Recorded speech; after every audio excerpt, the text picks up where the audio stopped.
Alrighty, let's go back to last Wednesday. I think that was the game. Mm-hmm. It was a long week. Yeah. Close game against the UNT. Just talk about this team's progress so far this year. That from where you guys kind of started to now you're playing really good teams and you're battling them.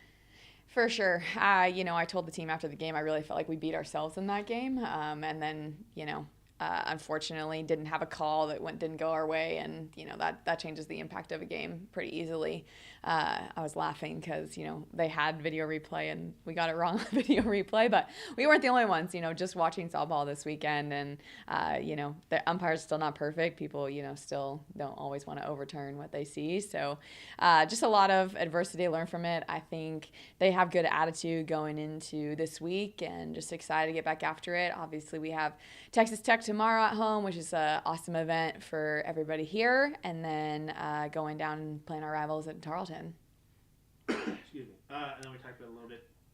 No game this weekend, which is a little unusual for you guys. Talk about how important it is that your team was able to get a little bit of rest and recovery before you kind of go down a stretch of whack play. Yeah, no doubt.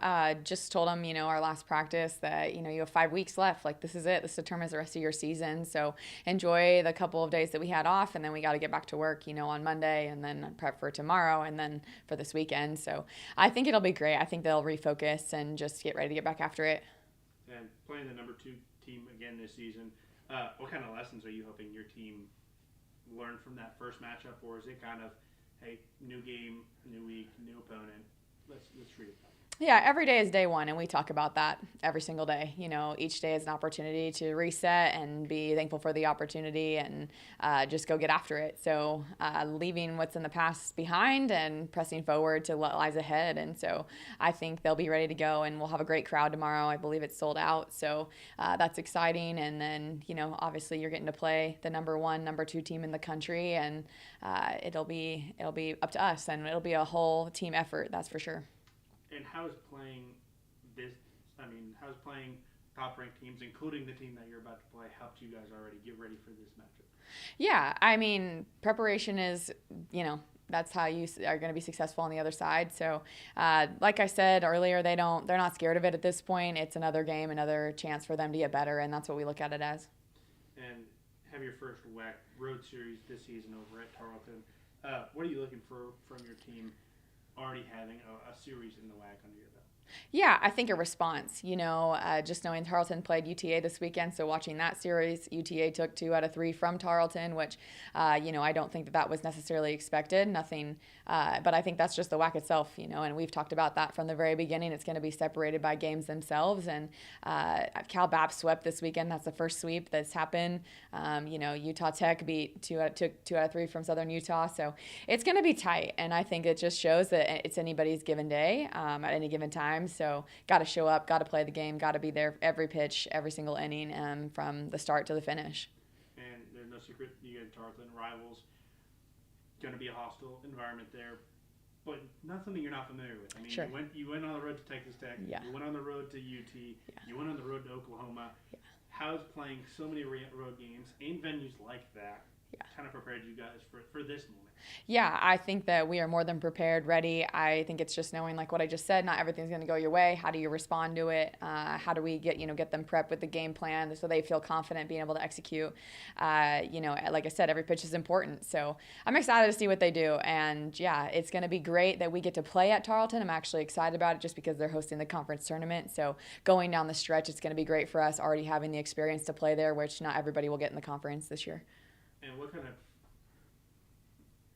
not stress, but not having to kind of host teams on a series, just going on the road, just you guys, backs against the wall, you just get to play softball. How good does that feel, and how does that kind of help this team? Yeah, I think, honestly, even last year, I'd said it all the time, but we're better when we play on the road. So I think it's just very structured. They know what to expect, and we need to have that same structure when we do play at home. So beginning to learn that as, a coach and, put that in place for them here so we have that same feeling when we're playing at home as well. I want to know, I know you like to cut it straight a lot, and the last time you played Tech, it wasn't a close game. Sure. Right? So, how do you make sure that this week, tomorrow, that it kind of changes a little bit in front of some ACU fans? Yeah, definitely going to manage our pitching staff a little bit differently. Also, we're way further along in the season than we were at that time. So just knowing our personnel, knowing what's going to be a good matchup for us offensively, defensively. And yeah, just take it one inning at a time, really. And then one inning at a time, you talk about pitching. Yeah. I know against UNT there was a stretch. I don't know how long it was, maybe like 5 innings plus, where you guys pitched really well. Yeah. Just what you see there? Yeah, I mean, our staff is throwing great. It's just a matter of them all throwing great at the same time. And so we're continuing to work on that. They know that. I feel like Friday we had a good practice just talking about that. Everything that we do as individuals affects us as a team. And that's the most difficult part about our sport is it's not an individualized sport. It is in some sense because what you do matters to the effect of the team. And so pitching is a big part of that. And they know that. And they're going to be ready to get back after it and get back to work. But if everybody can do their job and, whether that's 6 innings or it's 1 inning, we're going to be successful. I think for me, in my perspective, that a lot of people were kind of going crazy last year. With Tech coming, there was people standing on the sides and stuff. Yeah. I just want to know what that does for you guys, kind of with the juice for you and for the team. Oh, it's awesome. I mean, great for the big country, great for ACU, great for softball. I mean, like I said, we're in a pinnacle time right now, so you're going to get some of the best athletes here on campus. Nyjah obviously just got drafted into the AUSL, so very excited for her and what's going to come down the stretch for her this summer and just in her career in general. So to get to have that here and be in front of our fans and young fans, I mean, it's incredible. I mean, it's what these little kids get to dream of now, which is awesome. You alluded to it earlier, but can you just talk about your specific message to your players right now going into tomorrow specifically? Yeah, we got to get better. We got to keep getting better. Use it as reps. Use it as the prep to prepare for Tarleton. I mean, Tarleton has a good pitching staff as well, so we're going to be facing good pitching. And then just staying aggressive, playing our game, finding ways to get on base, finding ways to score, and most importantly, just staying together. Like, this is a journey. We still have to get to May, and May is when we got to be playing our best ball. So, every day matters up until that point. And you kind of answered it right there, but win or lose, just whatever happens after tomorrow, what's your message going back into essentially conference play for the rest of the regular season? Yeah, I mean, conference is what matters, and they know that. So I think it's more of just making sure that they feel prepared and ready to handle what's ahead of them in that way, and not feeling any pressure in that either, that they can just go out there and perform, because I think that's the hardest part, knowing that those games matter and being able to show up even though it matters. And then going back to the UT Arlington series, the first 2 games drop on a really long day, right? But Yeah. then you come back the next day and you win and you avoid that sweep. What did that mean to confidence of your players, but also just the ability to be, what you said, a very talented WAC team? Yeah. The power's in the response, and we talk about that every single day. We all have a choice at it.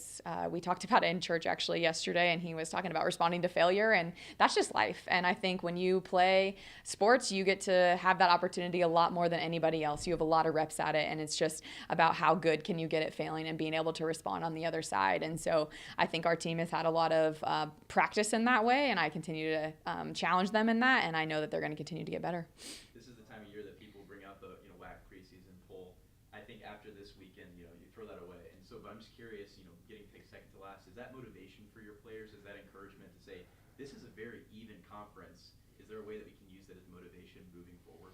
Yeah, I don't talk too much about the preseason rankings at all. I think it's more about what we're doing, what our goal is ultimately at the end of the year, which is to be playing in May 9th in that championship game of the WAC tournament. And we talk a lot about that, visualizing that. What's that going to look like? How are we going to prepare you to get to that moment? And all of these things are steps to get to that point. And so I do think that this week was encouraging, knowing that I did feel like we beat ourselves a little bit in the UNT game, which is, has not been the case all the games going to this point. I think that we've gotten beat at times. So I think that we're trending in the right direction. It's just a matter of, like I said, putting all the pieces together at the same time.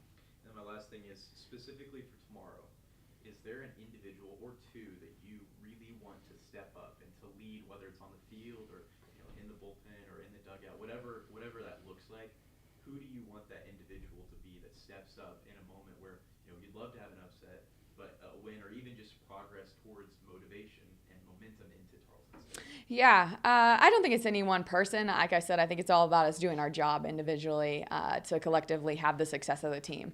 And, I talked about that with them on Friday, when we talk about the Talons this summer, and I don't bring it up a ton, but when we won the championship, that was the one thing that I told our team coming back. It wasn't about an individual on that team, and we have some of the best individuals to play this game. It was about the team itself. And if you go and look at any of their social media posts, they talk about the team and the selflessness that they had. And so that's the message that I'm trying to instill in our athletes, is that it's not about your stats. It's not about how you perform. It's not about your walk or your hit or your home run. It's about collectively as a team, because at the end of the day, we want to be hosting that championship trophy together, and we're hosting it together, not one person's hosting it up.